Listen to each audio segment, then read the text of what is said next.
Hello and welcome to Hopeful Moments 1. Today, we're going to listen to a story about a fence issue and a property dispute between neighbors. Specifically, after the new neighbor, Anne, moved in, she wasn't happy with the location of the fence that the previous neighbor and the storyteller had built. Even though the storyteller had constructed the fence based on a handshake agreement with the old neighbors, and demanded that the fence be moved or that she be compensated because the fence encroached by 9 inches onto her property. Today's story will take you through a truly unexpected situation. The removal of the fence caused real difficulties for Anne, while the storyteller not only kept the fence but also took it with them when moving, leaving and to deal with her problem without a new fence. If you find this story interesting and full of meaningful lessons, don't forget to like, share, and subscribe for more valuable lessons. The new neighbor didn't like my old fence, so I took it down. About 5 or 6 years ago, I decided to build a new fence for my backyard.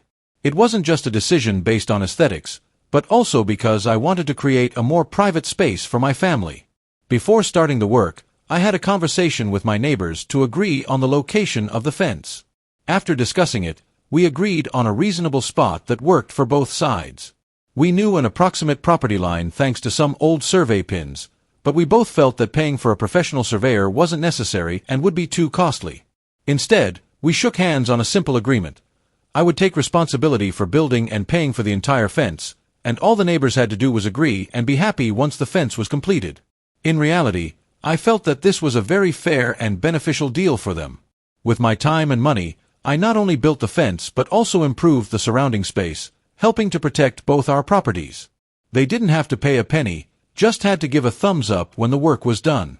This made me feel satisfied and confident that we had done the right thing. However, about a year later, what I thought was stable was turned upside down. My neighbors sold their house and moved out. This meant I would have a new neighbor, a change I couldn't have anticipated. The newcomer was Anne, a woman from the big city, seemingly full of energy and confidence, and was a real estate agent who had flipped and bought 8 houses over the past 12 years. That was an impressive record, and she promised to stay long-term with this new house. One thing I quickly realized was that Anne not only loved the new house but also had a dog, Razzie, a large, strong German Shepherd mix. Razzie, according to what Anne shared with me, was a dog with a very special and somewhat difficult personality. It was very energetic and had an aggressive attitude toward children, other animals, even insects, and plants that swayed in the breeze. This made me understand why Anne had to keep Razzie outside for most of the day, especially when she went to work. But that wasn't all, and also revealed something quite unique about Razzie. The dog loved chewing on furniture, especially items inside the house like tables and carpets. This was the reason why Razzie spent most of its time outside, freely running and exploring without being confined inside Anne's home. With these characteristics, I couldn't help but feel a little worried about the future relationship between Anne and me, especially when it became clear that the fence issue would be a key factor in our relationship. About 6 months after Anne moved in, I started noticing something strange. One day, I saw a surveyor walking around my neighborhood, stopping and paying special attention to my backyard. He was holding measuring tools and observing it very carefully. This made me feel uneasy. Although I didn't fully understand the work of surveyors, I had a hunch that something wasn't right. I started wondering whether he was rechecking the property line or just doing his usual work. But my instincts were right when, the next day, Anne unexpectedly showed up at my door, her face clearly showing concern and anger. And didn't let me say anything before she handed me a stack of papers and asked me if I planned to pay her for the 9-inch encroachment of my fence onto her property. I was shocked and couldn't believe my ears. That's when I realized why she had sent the surveyor to check my area. She had decided to bring up an issue I thought had been settled long ago. I began to explain to her about the handshake deal I had with the old neighbors, that we had agreed on the fence location and there had been no dispute before. I clarified that it was a friendly agreement, and no legal intervention was needed. However, my explanation didn't calm her down. She didn't seem to listen but instead became more adamant, demanding that I either move the fence or pay for the land I had encroached upon. She said if I didn't comply, she wouldn't hesitate to take me to court. I could see the determination in her eyes, and that made me feel like there was no room for compromise. She even boasted about consulting a lawyer friend and was ready to do anything to protect her rights. Her final words left me even more confused. I don't know how you guys do it out here in this remote area, but where I come from, we follow the rules." Her tone was stern and proud, as if she was teaching me a lesson about living with discipline. Those words made me feel like I was undisciplined and ignorant, while I was simply trying to keep things peaceful and straightforward. The feeling of being criticized and pressured grew stronger, and I began to realize that things couldn't be solved with just a handshake anymore. This was when I realized that my relationship with Anne wouldn't be as simple as I thought. She not only had a different perspective on life but also had a strong attitude, unwilling to accept compromise. Her threat of litigation was a huge shock to me, and I had to seriously think about the next steps in this situation. So, after carefully considering the situation and feeling there was no other choice, I decided to completely take down the fence. I felt a bit uneasy, but at the same time, I couldn't deny that it was a necessary decision to avoid the legal troubles Anne had threatened. The next day, I started the dismantling work.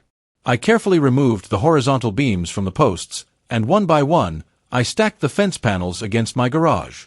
The job wasn't easy, but I did it with determination, knowing that once it was done, I wouldn't have to face more demands and threats.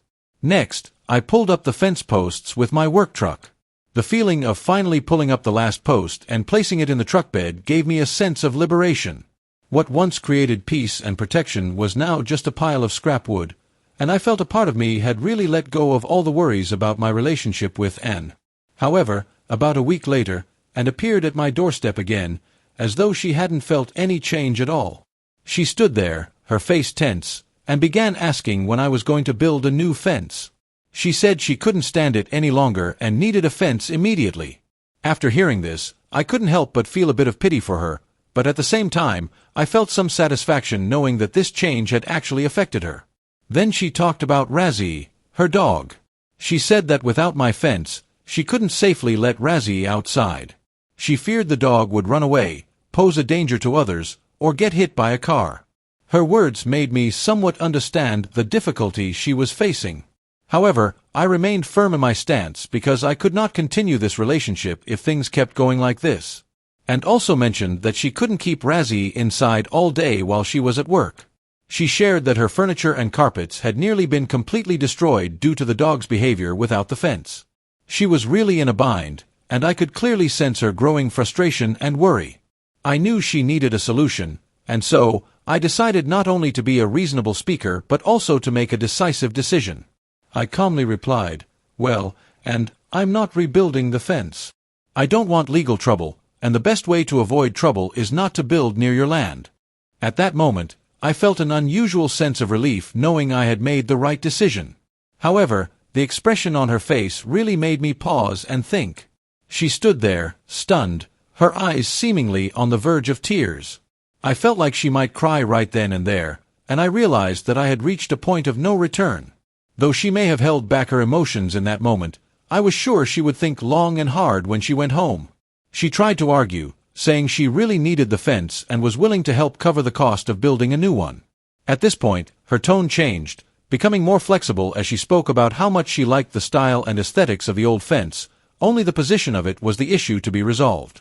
These words seemed like an attempt to get me to change my decision, but I was more resolute than ever. I simply said there would be no new fence, and that was my final decision. I could clearly see the disappointment and helplessness in her eyes, but I knew I couldn't keep satisfying these unreasonable demands anymore. She would have to face the consequences of what she had caused, and though I felt some regret, I still believed I had done the right thing. She never got a new fence, no matter how hard she tried to solve the issue. Initially, Anne attempted to fix the situation herself by putting up some bamboo fencing in the areas where my old fence had been taken down. However, these fences couldn't withstand the strength and energy of Razzie. She thought a bamboo fence could easily block the dog, but in reality, it had the opposite effect. Razzie, with his power and aggression, tore them apart quickly, like wet paper being shredded in hands. That scene must have been disappointing for Anne, as she had put in effort and money to set up a solution that ultimately failed. Every time I passed by her house, I could see the bamboo fence had been completely destroyed, and I wondered if she realized that clinging to an unrealistic solution would only make things worse. Despite this, Anne didn't give up. She kept trying to find another way to solve her problem, but I no longer cared. For me, the issue had been resolved long ago when I decided not to rebuild the fence. It was time for me to move on with my life without being bound by her unreasonable demands. Eventually, I decided to sell the house and move, as if I wanted to rid myself of everything related to and the conflicts that had arisen. This decision wasn't easy, but I felt it was the right step to start a new life, free from unnecessary stress and conflict. I found a new place, hoping to find peace and not face similar issues again. However, even though I had moved out, I still carried my old fence with me, the indelible memories of a difficult time but also full of lessons. I placed the old fence panels in a corner of my new garden, and every morning when I let my dog outside, I would see them, those wooden panels that had once been a part of my life for such a long time. The feeling each day when I looked at them was strange, as if they reminded me of a past time, a period when I tried my best to keep harmony with those around me, but also realized that there are things that cannot be changed without mutual respect. Every morning, when I let the dog outside and looked at the old fence, I didn't just see simple wooden slats but memories of tough decisions, lessons about perseverance, and the price we pay when we choose to do what's right. The old fence wasn't just a material object, but a symbol of change in my life. The story of the fence is not just a simple land dispute, but also a valuable lesson in perseverance, respect, and how to handle conflicts wisely. Although I faced many difficulties and failures in trying to find a solution to a problem, I chose to stand my ground and not be swayed by threats or unreasonable demands. The key lesson here is that sometimes, in order to maintain peace and avoid unnecessary conflicts, we must know when to stand firm, preserve our values and principles. At the same time, we must understand that reconciliation or compromise does not always yield the best results, and sometimes, firmly rejecting unreasonable requests is the best way to protect peace and mutual respect in life. My advice would be to learn how to listen and respect others' decisions, rather than rigidly chasing her own interests. In every relationship, especially when faced with conflict situations, patience and a cooperative attitude are always the key to finding a fair solution for everyone. Had Anne chosen to be more tactful and flexible from the start, rather than just pursuing her personal benefit, perhaps she would not have ended up in such a stressful and failed situation. Sometimes, accepting the truth and knowing when to step back will help us build better relationships and avoid unnecessary trouble.